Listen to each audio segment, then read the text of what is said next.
You're listening to an Airwave Media Podcast. Hello, and thanks for joining Revolution 250, where we look at events that took place 250 years ago this week. This is from the American Revolution Podcast, just a short bonus episode to remind you about important anniversaries from the Revolutionary War. This week, we remember the battles that started the war, Lexington and Concord, April 19th, 1775. On April 14, 1775, Massachusetts Governor Thomas Gage had received orders from London telling him to act decisively. He decided to conduct a raid to retrieve cannons being stored in Concord, about 20 miles from Boston. The regulars could march there and back in one long day, meaning that they would not have to camp outside of Boston. The Patriots were aware something was going to happen. Getting an army ready for such a march was not something that could be kept secret. The purpose of the raid, however, could be kept confidential. Joseph Warren and others worked to find out the purpose and to activate the warning system that they had developed. Late on April 18th, Warren had William Dawes ride out to Lexington to warn John Hancock and Samuel Adams that the regulars might be coming for them. After dark, Warren had Paul Revere row a boat over to Charleston and make a similar ride. The British had sent out horsemen to detain anyone out riding overnight in order to prevent such messages from getting through. Revere reported having to go out of his way to avoid many such encounters. He made it to Lexington hours before dawn, having alerted local militia along the way. He had Hancock and Adams move further north, although Hancock had to be persuaded to leave because he wanted to stay and fight. Revere and Dawes both left to ride on to Concord, but were stopped and arrested by British regulars. Dr. Samuel Prescott, who had joined them, was able to escape capture and go on to alert Concord. The regulars had mustered in Boston beginning at around 10 p.m. and were ferried across to Charleston by 2 a.m. By the time they had started their march, all the local towns had already been alerted. By around 4:30 a.m., the advance column of British regulars under Major John Pitcairn approached Lexington. Warned that the militia were waiting there, Pitcairn ordered his men to load their muskets.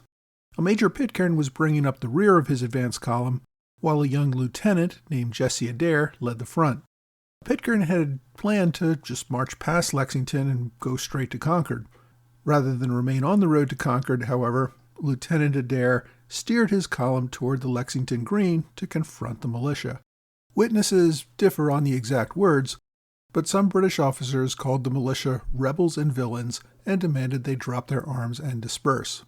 Captain Parker, commanding the Lexington militia, ended up ordering his men to disperse. Everyone seems to have a different account about what happens next. Several militia report a British officer firing his pistol, followed quickly by a ragged volley from the regulars. Other accounts seem to indicate that the first shot came from a pistol off to the side, either behind a fence or a hedge. Whoever fired the first shot, the British opened fire on the militia. The regulars continued to reload and fire again and again as fast as they could. The militia scattered for cover. A few militia returned fire, but most ran. Most of the casualties were shot in the back while running away. A few were bayoneted. The regular officers lost control of their men, who began charging off in different directions after militiamen or entering buildings. After about 15 minutes, the British commander, Lieutenant Colonel Francis Smith, arrived with the main column. Within a few minutes, he called back the regulars into line and restored order. 7 Lexington men had been shot dead. An 8th man, one of the prisoners taken on the road to Lexington, was shot and killed while trying to escape. 9 other militiamen were injured. The regulars suffered only one injury, a soldier shot in the leg. The column reformed and marched to Concord and made it there by around 7:30 a.m. There the British found and destroyed a few cannons and some ammunition. As they went about their work, more militia formed on the North Bridge and attacked the British regulars guarding that bridge. Colonel Smith heard the gunfire and marched more regulars toward the bridge. By the time he got there, he was faced by at least 200 militia. Smith withdrew back to Concord, collected his men, put his wounded in wagons, and began the march back to Boston. Along the way, the British were attacked almost continuously by angry militia. Most of the attacks were hit and run, where the militia fired from a distance and then ran off before the British could return fire. By the time they made it back to Lexington, the British had lost so many men and were so low on ammunition that they were on the point of surrender.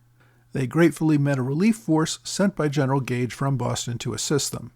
Even so, the combined army still suffered relentless attacks before finally reaching Charleston late in the day.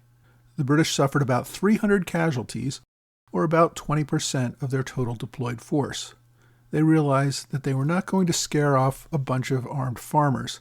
They were facing thousands of men who were willing to fight and die for their freedom. Thanks again for joining me for this Revolution 250 moment. If you want more details on these events, please listen to episodes 53 through 55 of the American Revolution podcast.